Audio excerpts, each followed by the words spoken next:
are discussing about the calculation of acceleration due to gravity. In my last video, I told you about that when I drop a body under gravity, अगर आप किसी body को ऊपर से नीचे फेंकते हो या नीचे से ऊपर या ऊपर से नीचे फेंकते हो तो उस बॉडी की वेलोसिटी में चेंज आता है, एक्सेलरेशन प्रोड्यूस होता है. किसके कारण प्रोड्यूस होता है? Due to gravity. ग्रेविटी के कारण उसकी बॉडी की वेलोसिटी में चेंज आता है.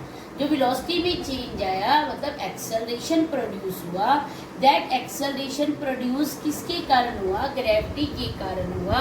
That is known as the acceleration due to gravity. उसे कहते हैं acceleration due to gravity. Gravity के कारण बॉडी की वेलोसिटी में चेंज होना, that is the acceleration due to gravity. In my last video, I also told you about that acceleration doesn't depend upon the mass. जो gravity है, gravity के कारण जो एक्सेलरेशन प्रोड्यूस होता है वो मास पर डिपेंड नहीं करता. ठीक है, वो मास पर डिपेंड नहीं करेगा. तो हमारे पास यहाँ पर जो एक्सेलरेशन ड्यू टू ग्रेविटी है, it is represented by small g. वो स्मॉल जी से आप रिप्रेजेंट करते हैं. ठीक है, तो डेफिनेशन भी यही है हमारे पास. It is a uniform acceleration produced in freely falling body due to the gravitational force of Earth. अर्थ के ग्रेविटेशनल फोर्स के कारण किसी बॉडी के अंदर जो यूनिफॉर्म एक्सेलरेशन प्रोड्यूस होता है उसे कहते हैं एक्सेलरेशन ड्यू टू ग्रेविटी. और that acceleration doesn't depend upon the mass. ये मास पर डिपेंड नहीं करता. बट जो ये एक्सेलरेशन है इसकी वैल्यू बेटा फिक्स नहीं है. एवरी प्लेस टू प्लेस इसकी वैल्यू चेंज होती रहती है. ठीक है, कहीं पर इसकी वैल्यू प्लस होगी, कहीं पर माइनस होगी और समवेयर तो इसकी वैल्यू जीरो भी हो सकती है. ठीक है, तो हमारे पास it's value changes from place to place. Place to place इसकी वैल्यू चेंज होती है. बट नॉर्मली जो हम पॉपुलर यूज़ करते हैं इसकी वैल्यू वो है हमारे पास 9.8 मीटर पर सेकेंड स्क्वेयर या अप्रॉक्सीमेट 10 भी आप यूज़ कर सकते हो. और दिस इज द यूनिट. ये यूनिट है हमारे पास एक्सेलरेशन का. ठीक है, एक्सेलरेशन ड्यू टू ग्रेविटी. अगर आप किसी बॉडी को ड्रॉप करते हो, फ्रीली फॉलिंग बॉडी को, तो इट हैज़ एक्सेलरेशन 9.8 मीटर पर सेकेंड. मतलब आपने ऊपर से किसी बॉडी को नीचे फेंका है, ग्रेविटी भी उसको नीचे ही खींच रही है, तो वैल्यू जो जी की वैल्यू होगी वो पॉजिटिव होगी. ठीक है, तो सेम डायरेक्शन में बॉडी जा रही है हमारी, तो जी की वैल्यू क्या होगी? 9.8 मीटर पर second. But if you drop the body upward, अगर आप किसी बॉडी को ऊपर फेंक रहे हो तो आपकी बॉडी ऊपर जा रही है पर ग्रेविटी उसको नीचे खींच रही है. ठीक है, उसके एक्सेलरेशन वो नीचे खींच कर प्रोड्यूस कर रही है. तो एक्सेलरेशन उसको नीचे खींच रहा है और बॉडी ऊपर जा रही है. दोनों कैसे है? अपोजिट डायरेक्शन में वर्क कर रही है. ठीक है, तो वहाँ पर जी की वैल्यू जो होगी आपके पास वो नेगेटिव होगी, मतलब रिटार्डेशन प्रोड्यूस होगा और वो होगी -9.8 मीटर पर सेकेंड. रिटार्डेशन के कारण ही तो बॉडी हमारी जो है वेलोसिटी कम हो जाती है हाइट पर जाकर, फिर वो कम बैक टू द वो वापिस आ जाती है. ठीक है, अब हमारे पास मैं यहाँ पर आपने एक स्मॉल जी पढ़ा है अभी जो मैंने आपको बताया. एक मैंने आपको यूनिवर्सल लॉ में बताया था capital G, universal gravitational constant, जिसकी मैंने आपको वैल्यू बताई थी फिक्स है, इट इज कांस्टेंट एवरीवेयर. ठीक है, उसका यूनिट भी बताया था, उसकी वैल्यू भी 6.67, 10⁻⁻11 आपको क्लियर की गई. Now I am telling you about the relationship between small g and capital जी.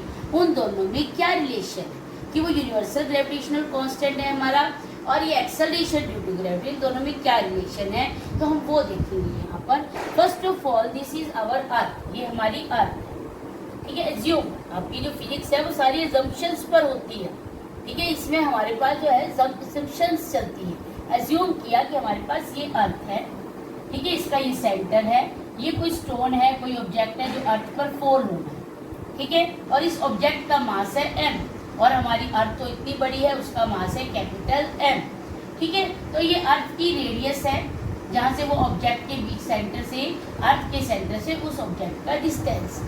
ठीक है, तो आपने यूनिवर्सल लॉ ऑफ ग्रेविटेशन में क्या पढ़ा था कि हमारे पास अगर टू बॉडीज हैं, दो बॉडी दूसरे को अट्रैक्ट करती हैं with the force. That force हमारे पास ये है F = Gm_m/r. वहाँ पर आपने क्या पढ़ा था कि F = Gm1m2/r². r क्या था? उन दोनों बॉडीज के बीच में डिस्टेंस. m1 m2 क्या था? उन दो बॉडीज का मास. तो तो यहाँ पर वही है हमारे पास, दोनों बॉडी का मास क्या है, इस बॉडी का मास क्या है स्मॉल m, और ये अर्थ का मास क्या है कैपिटल M। दोनों के बीच में डिस्टेंस कितना है कैपिटल R। तो हमारे पास फोर्स क्या हो गया, according to universal law of gravitation is equal to G m1 m2 upon r square. अब बॉडी क्या है, अंडर ग्रेविटी फॉल हो रही है, अर्थ पर फॉल हो रही है, तो ग्रेविटेशनल फोर्स लगेगा जिसकी वजह से इसमें एक्सेलरेशन प्रोड्यूस होगा। ठीक है, तो न्यूटन के सेकंड लॉ के अकॉर्डिंग हमारे पास फोर्स के वैल्यू क्या होती है, F is equal to ma। वहां पर आपने क्या पढ़ा था, F is equal to ma, mass of the body जो फॉल हो रही है, और a एक्सेलरेशन प्रोड्यूस। बट अब यहाँ पर a acceleration due to gravity है, तो a के प्लेस पर आप क्या लिखोगे g, तो फोर्स की वैल्यू क्या आ गई mg। तो दोनों ही फोर्स लगे हैं इस बॉडी के ऊपर, तो दोनों फोर्स फ्रॉम 1 and 2 इक्वेशन हम दोनों को इक्वल कर देंगे, क्योंकि दोनों के लेफ्ट हैंड साइड इक्वल है, दोनों तरफ फोर्स है, तो राइट हैंड साइड भी दोनों की इक्वल हो जाएगी। तो दोनों की राइट हैंड साइड मैंने इक्वल कर दी, from 1 and 2 g m upon r square, और इसकी राइट हैंड साइड क्या है m, और m और m दोनों तरफ मास है, मास कैंसिल आउट कर दिया मैंने, तो मेरे पास स्मॉल g की वैल्यू क्या आ गई, capital G m upon r square. This is the relation between small g and capital G। In this relation you can see that the small g vary according to the distance of object from the earth। उस object का अर्थ के centre से कितना distance है उस पर depend करता है स्मॉल g, क्योंकि कैपिटल G तो कांस्टेंट है, universal gravitational constant. Capital M is the mass of earth, वो भी कांस्टेंट है, वो चेंज नहीं हो सकता। ठीक है, तो स्मॉल g किस पर डिपेंड करेगा, r, मतलब हमारे पास जो डिस्टेंस है उस ऑब्जेक्ट का अर्थ के सेंटर से वो कितना है, कहाँ पर है, उसके अकॉर्डिंग इस g की वैल्यू वेरी करेगी। अभी मैंने आपको क्लियर किया था कि जो स्मॉल g की वैल्यू है वो चेंज होती है प्लेस टू प्लेस। ठीक है, इट इज़ नॉट फिक्स नहीं है। ठीक है, तो वेरिएशन हमारे पास कैसी है, इस एक्सेलरेशन ड्यू टू ग्रेविटी की, the variation of acceleration due to gravity कैसे वेरी करती है, क्यों वेरी करती है। तो हमारे पास जो हमारी अर्थ है, दिस इज आवर अर्थ। ठीक है, जो हमारी अर्थ है वो स्फीयर नहीं है, इट इज फ्लैट होती है हमारी, परफेक्ट स्फीयर नहीं है। ठीक है, तो हमारी अर्थ कैसी है, फ्लैट है। अगर हमारी अर्थ फ्लैट है तो दिस इज द इक्वेटर, ये इक्वेटर है हमारे पास, ये सेंटर है, और दिस इज द पोल। आप देख सकते हो कि पोल पर जो डिस्टेंस है, रेडियस है, वो कम है, और इक्वेटर में रेडियस ज़्यादा है। अभी आपने क्या पढ़ा था फॉर्मूला में, small g is equal to capital G m upon r square. मतलब अगर r की वैल्यू ज़्यादा है तो g की वैल्यू कम होगी। If r is maximum then g will be minimum, inversely proportional. ठीक है, तो हमारे यहाँ पर r की वैल्यू जो है वो कम है, अगर r की वैल्यू कम है तो g विल बी मैक्सिमम, मतलब पोल पर g क्या होगा, मैक्सिमम होगा। मतलब acceleration due to gravity will be maximum at pole. Same अगर हमारे पास कोई ऑब्जेक्ट इक्वेटर पर है तो आप देख सकते हो यहाँ पर रेडियस ज़्यादा है, और if r is more than g will be minimum because they are inversely proportional. तो इट मीन्स इक्वेटर पर g की वैल्यू क्या होगी, मिनिमम। ठीक है, तो अब अर्थ के सेंटर में देखो, सेंटर में क्या है, r की वैल्यू 0। ठीक है, तो सेंटर में r की वैल्यू 0 है, तो मेरे पास सेंटर में जो ग्रेविटी होगी वो 0।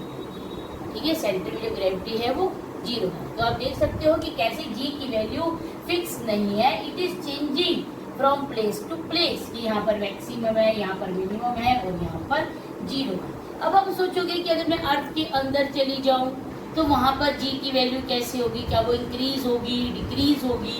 तो वो कहता है कि the value of g should increase on going down inside the earth, कि अगर आप अर्थ के अंदर जाते हो तो क्या g की वैल्यू इंक्रीज होनी चाहिए आपके पास। ठीक है, क्योंकि हमारे पास r कम हो जाता है, अगर r कम हो जाता है तो g की वैल्यू तो हमारे पास इंक्रीज होनी चाहिए, क्योंकि इनवर्सली प्रोपोर्शनल है।